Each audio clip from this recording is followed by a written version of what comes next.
If your eyes keep opening at exactly 3 in the morning, night after night, your body is not betraying you, it's trying to tell you something. Maybe this has become your normal. You don't struggle to fall asleep, you struggle to stay asleep. Eyes wide open, mind already running, the room dark and quiet while the rest of the world is still completely asleep. You lie there, you try to breathe through it, you check your phone, which you know you shouldn't, you stare at the ceiling. Some nights you fall back asleep after an hour. Some nights you don't. Either way, the morning that follows is a tax. And here's what makes it particularly frustrating. Nothing obviously happened. No noise, no bad dream you can remember, no reason you can point to. It just opens at the same hour, night after night. And the strangest part, the reason it keeps happening at exactly 3 a.m. has almost nothing to do with sleep itself. If that's you right now, this video is specifically for you. Here's what happens if you follow this 7-night ritual before bed. One small preparation, a pinch of something, mixed into warm milk, taken 30 minutes before you sleep. Most people notice the change by night 3 or 4. The 3 a.m. opening doesn't happen, or it does, but you drift back to sleep in minutes instead of lying there for an hour.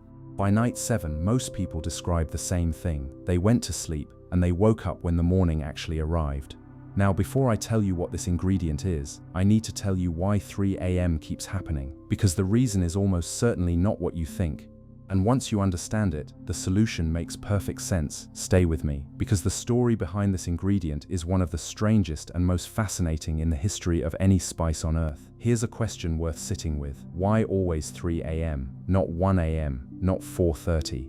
Not a different time each night, always the same hour. Finding you like it has your address. Most people assume it's stress, or age, or too much coffee, or a busy mind, or the particular worries of this particular season of life. And those things matter, but they don't explain the timing. So what does? Here is what's actually happening inside your body at that hour. Your nervous system has a primary calming signal, a neurotransmitter called GABA. Its job, during sleep, is to act as a brake, to suppress the signals that would pull you back toward wakefulness, to keep the brain in the slow, quiet, deep state that sleep requires.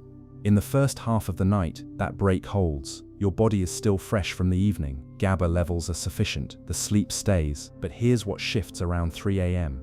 Your cortisol, your alerting, activating hormone, begins its natural morning rise. In a well-rested, low-stress body, this rise starts gently around 6 a.m. But in a body that is chronically stressed, chronically under-recovered, chronically doing too much on too little rest, that rise begins early, sometimes dramatically early. When that premature cortisol spike meets GABA levels that have naturally begun to decline after several hours of sleep, the brake weakens, the accelerator fires, and the eyes open. At 3 a.m., on schedule, every night. So the question becomes, is there something you can give the body before sleep that specifically strengthens the GABA system through the night? Something that helps the brake hold long enough to carry you through to morning? It turns out there is. In fact, it's probably sitting in your kitchen right now. At one point in history, this ingredient was worth more than gold. Not a metaphor, literally more than its weight in gold on the open market. Wars were fought over it. Entire empires were built to control it. In 1667, the Dutch even traded Manhattan, the island that would become New York City, for a tiny Indonesian island called Run. Why? Because Run grew this spice.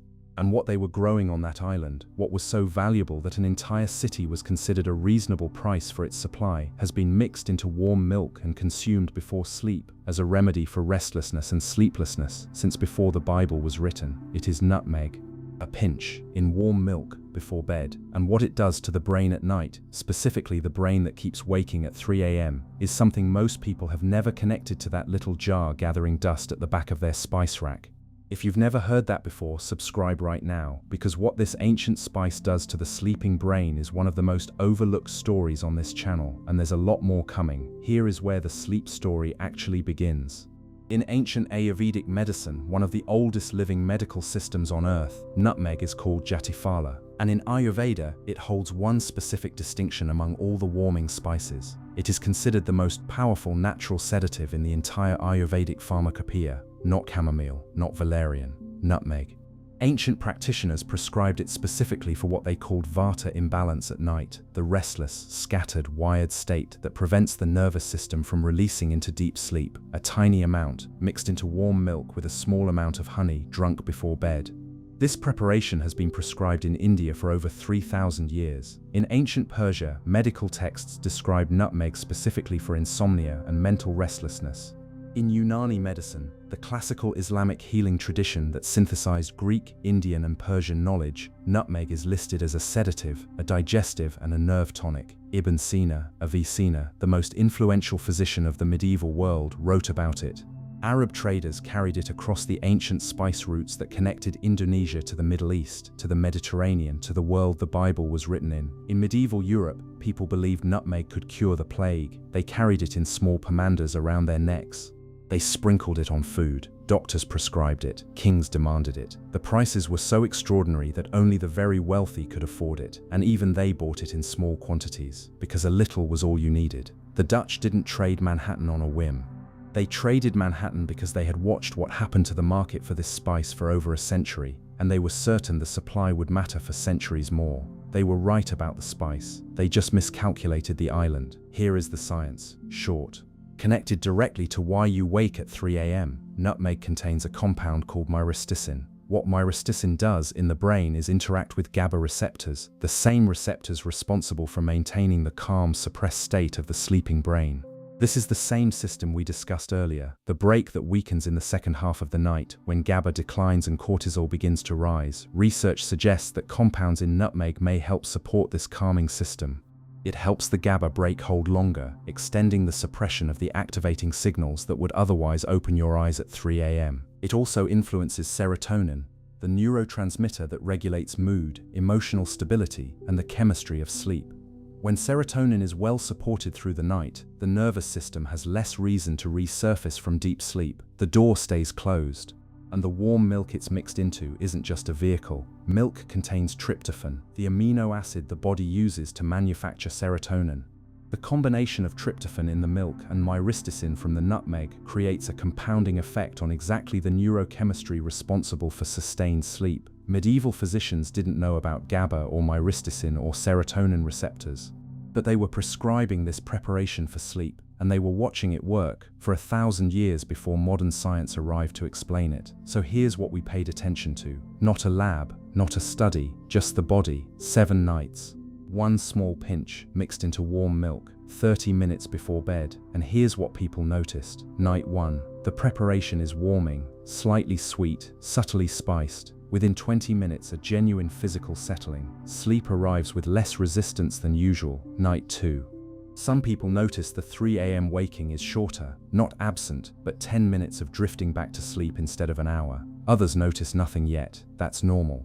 Night 3. By night 3, something is shifting. Either the waking was brief and barely registered, or it simply didn't happen. This is often the night people first think something is actually changing. Night 4. There's a quality to this morning that's hard to name, but immediately recognizable. The morning doesn't feel like you're starting the day already behind. Something has been restored that had been depleting for longer than you realized. Night 5. Sleep by night 5 has deepened. Not just more continuous, qualitatively different. Some people describe dreaming properly again, vividly, which signals the brain is spending more time in the restorative stages it had been skimming past. Night 6. One thing quietly disappears. You stop calculating how tired you're going to feel tomorrow, because the night delivered something. Night 7. By night 7, the relationship with going to bed has changed. The quiet anticipation of the 3 a.m. waking has eased. The bed is safe again. Sleep is something the body is moving toward, not something it's bracing for. Picture lying down tonight and not running the calculation, not wondering which version of the night you're going to get. Just lying down and sleeping and waking when the light comes. Picture the morning energy of a body that actually slept through, not someone who was technically in bed for 7 hours. Someone whose nervous system had 7 hours of uninterrupted rest. You may have forgotten the difference. It is enormous. Picture getting through a full week without the sleep debt that currently sits on top of everything else. The mood that follows fragmented nights. The concentration that comes apart by mid-afternoon because the brain never fully restored. Picture closing your eyes at night without any anticipation of 3 a.m. Just closing your eyes. And the next thing you know, it's morning. That is what the body does when its own rest chemistry is properly supported. Just 1 pinch, warm milk, 30 minutes before bed, 7 nights. Preparing it takes less than 30 seconds. Take a cup of warm milk, dairy or plant-based, both work.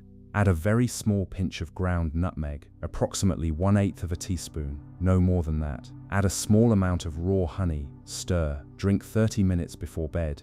That is the entire ritual, the same preparation that Ayurvedic physicians prescribed 3,000 years ago, the same preparation that ancient Persian and Islamic medical texts described for restless, sleepless nights. Nutmeg is powerful. In very small amounts it supports sleep. In larger amounts it can be harmful. Keep the dose to a pinch, 1/8 to 1/4 of a teaspoon maximum. Never exceed half a teaspoon in a day. This is not a preparation where more is better. The ancient physicians understood the dose precisely. Just a pinch, not a spoonful. Just a pinch. Keep that, and this is safe, effective, and one of the oldest sleep preparations in the world. Before you try this, there's one important thing you need to know. Nutmeg in a small pinch, as described, is safe for most healthy adults and has been used this way for thousands of years. However, nutmeg in high doses is toxic. Symptoms of nutmeg toxicity include nausea, rapid heartbeat, hallucinations, and in severe cases, seizures. These effects occur at doses significantly higher than 1/8 of a teaspoon, but the warning is important and worth stating clearly. Do not give nutmeg preparations to children. If you are pregnant, avoid medicinal nutmeg preparations. If you take sedative medications, anticoagulants, or medications for diabetes, consult your healthcare provider first, as nutmeg may enhance their effects. Stick to the pinch. If in doubt, use less. This is a case where precision matters. Here is something worth sitting with. In 1667, the Dutch decided that Manhattan was worth less than a tiny island that grew this spice. That decision, now considered one of the most extraordinary miscalculations in the history of trade, tells you something about how the ancient world valued what nutmeg could do. Not for food, not for flavor, for what it did to the body at night. 3,000 years of Ayurvedic physicians, medieval Persian and Arab medical scholars, the spice traders who built empires around controlling its supply. They all understood that something in this small, fragrant seed worked on the nervous system in a way that nothing else quite replicated. Myristicin supporting the GABA system, serotonin chemistry stabilized through the night, the 3 a.m. door staying closed, night by night, as the body finds its way back to the sleep it was always capable of. 1 pinch, in warm milk, 30 minutes before bed. The Dutch gave up New York for it. The least you can do is try it for 7 nights. So here's what I want you to do. Tonight, or tomorrow night, warm up a cup of milk. Add a small pinch of nutmeg, a little honey, drink it 30 minutes before bed. Do this for 7 nights, then come back here and tell me what happened. Which night was the one where 3 a.m. didn't show up?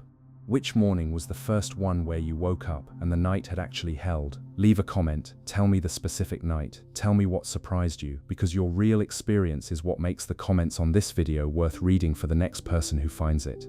And I'm genuinely curious, did anyone in your family ever do this? Or are you going to be the first person in your family to try it? Warm milk with a pinch of nutmeg before bed is a practice that runs through Indian, Persian, and Middle Eastern households for centuries. Someone's grandmother may have been doing this without ever explaining why. Tell me in the comments. See you in the next one.